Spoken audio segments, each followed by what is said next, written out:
بسم اللہ الرحمن الرحیم۔ السلام علیکم ویورز، امید کرتی ہوں آپ سب خیریت سے ہوں گے۔ آج ہم پڑھیں گے سیرت النبی میں غزوہ بدر کے بارے میں۔ غزوہ بدر کب ہوا، کیسے ہوا، اس کے بارے میں ہم پڑھیں گے۔ بدر ایک کنویں کا نام ہے اور اس کے ارد گرد جو آبادی آباد ہوئی وہ بدر کے نام سے جانی جانے لگی۔ یہ مدینہ منورہ سے 80 کلومیٹر کے فاصلے پر جو ہے مقام تھا، یہاں پر یہ غزوہ ہوا، اس لیے اسے غزوہ بدر کہا جاتا ہے۔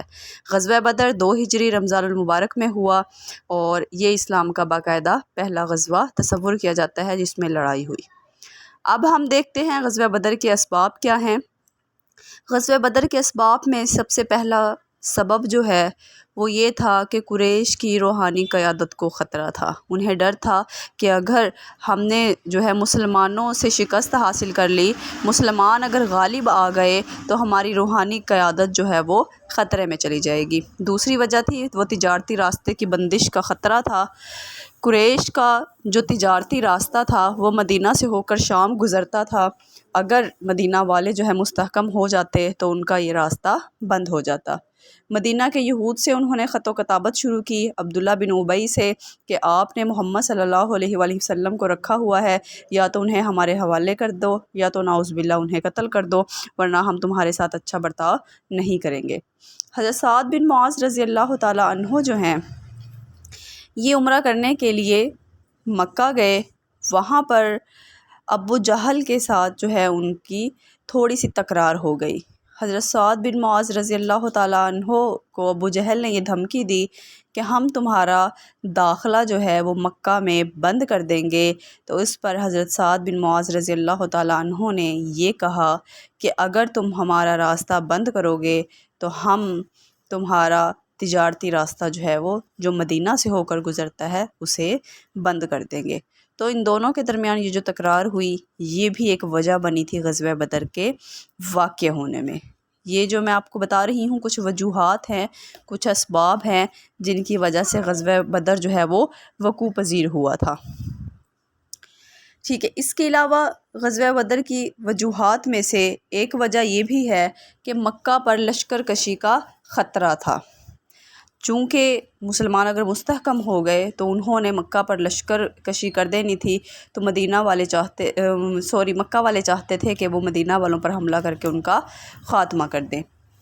ادھر قرظ بن جابر فہری جو ہیں یہ ایک قریشی تھے، انہوں نے مدینہ کی ایک چراگاہ پر حملہ کیا، ایک صحابی کو شہید بھی کر دیا اور ان کے مویشی جو ہیں وہ چھین کر لے گیا۔ تو اس بات کا مسلمانوں نے قصاص لینا تھا، تو اس لیے مسلمان میدان جنگ میں آ گئے، تو یہ بھی ایک وجہ تھی۔ اس کے علاوہ غزوہ بدر کے اسباب میں سے ایک سبب یہ تھا کہ عمر بن الحضرمی جو ہے اس کا قتل ہوا تھا۔ جب قرظ بن جابر فہری کا معاملہ ہوا تو آپ صلی اللہ علیہ وآلہ وسلم نے سرحدوں پر چھوٹے چھوٹے دستے تعین کیے تھے۔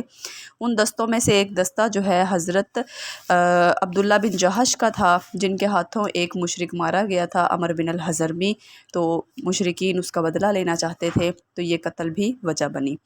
غزوہ بدر کے فوری اسباب میں سے جو ایک سبب تھا وہ تھا ابو سفیان کا تجارتی قافلہ، جو کہ شام سے تجارت کرنے کے بعد مال لے کر واپس آ رہا تھا۔ اسے جب عمر بن الحضرمی کے قتل کا واقعہ معلوم ہوا تو اسے ڈر ہو گیا کہ مسلمان کہیں میرے قافلے پر حملہ کر کے قافلے کو لوٹ نہ لیں، تو اس نے ابو جہل کو ایک خط لکھا کہ میری مدد کے لیے تم ایک لشکر بھیجو تاکہ میں بخیر و عافیت مکہ پہنچ سکوں۔ تو ادھر ابو جہل کو تو بہانہ چاہیے تھا مسلمانوں کے خلاف سازش کا، اس نے یہ افواہ پھیلا دی کہ آپ صلی اللہ علیہ وسلم کے لشکر نے ابو سفیان پر حملہ کر کے اس کے قافلے کو لوٹ لیا ہے۔ اب دیکھتے ہیں جنگ بدر کے واقعات۔ آپ صلی اللہ علیہ وآلہ وسلم کو جب علم ہوا کہ قریش مکہ ابو جہل کی قیادت میں 1000 کا لشکر لے کر روانہ ہو گئے ہیں، تو آپ صلی اللہ علیہ وسلم نے صحابہ سے مشاورت کی اور 313 مسلمانوں نے مدینہ سے آپ صلی اللہ علیہ وآلہ وسلم کے ساتھ جو ہے وہ روانگی اختیار کی، جس میں 60 مہاجرین تھے اور باقی تمام انصار تھے، اور ادھر مشرکین کی تعداد 1000 تھی۔ سب سے پہلے جو ہے یہ ایک مشکل ترین وقت تھا مسلمانوں کے لیے، جہاں پر ان کی اپنی تلواروں کے زد میں ان کے اپنے رشتہ دار تھے، اپنے جگر کے پارے، اپنے خاندان کے لوگ تھے، جن سے نپٹنا ان کے لیے انتہائی مشکل تھا۔ سب سے پہلے جنگ کا آغاز ہوا، اسود بن عبد الاسد مخزومی نے جنگ کی چنگاری بھڑکائی اور آ کر جو ہے مبارزت کے لیے للکارا، تو اس کا خاتمہ جو ہے حضرت حمزہ رضی اللہ تعالیٰ عنہ نے ایک ہی وار میں کر دیا۔ تو اس طرح پھر ابتدائی جنگ ہوئی، مبارزت ہوئی، پھر اس کے بعد جو ہیں 3 قریشی جنگ کے لیے آگے آئے۔ وہ 3 قریشی جو ہیں عتبہ، شیبہ اور ولید تھے۔ عتبہ، شیبہ اور ولید نے آ کر مسلمانوں کو للکارا، جس کے مقابلے میں آپ صلی اللہ علیہ وآلہ وسلم نے حضرت عبیدہ بن حارث، حضرت علی رضی اللہ تعالیٰ عنہ اور حضرت حمزہ رضی اللہ تعالیٰ عنہ کو بھیجا۔ سب نے اپنے اپنے مقابل کا خاتمہ کر دیا۔ البتہ حضرت عبیدہ بن حارث اور عتبہ کے درمیان تھوڑا جھگڑا ہوا، تو پھر حضرت حمزہ نے اس کا کام تمام کر دیا۔ اس کے علاوہ حضرت حمزہ نے جو ہے شیبہ کو مارا اور حضرت علی نے ولید کا خاتمہ کیا تھا۔ اس کے بعد عام لڑائی شروع ہو گئی۔ مسلمان جذبہ ایمانی کے ساتھ لڑ رہے تھے، اپنے سے 3 گنا بڑے لشکر کے ساتھ۔ 1000 کی تعداد میں دشمن تھے، جن کے پاس 70 گھوڑے اور 700 اونٹ تھے، اور مسلمانوں کے پاس صرف 8 تلواریں، 2 گھوڑے اور 70 اونٹ تھے۔ آپ صلی اللہ علیہ وآلہ وسلم نے لڑائی کے دوران دعا کی اللہ کے حضور اور مدد طلب کی، تو اللہ تعالیٰ نے فرشتوں کا نزول کیا، اور فرشتوں کی مدد سے 1000 فرشتے جو ہیں وہ مسلمانوں کی مدد کے لیے آئے اور دشمن کو شکست فاش ہوئی۔ اس جنگ میں دشمن کے 70 سردار مارے گئے اور 70 ہی قیدی ہوئے تھے، اور مسلمان جو ہیں وہ 14 مسلمان اس جنگ میں شہید ہوئے تھے۔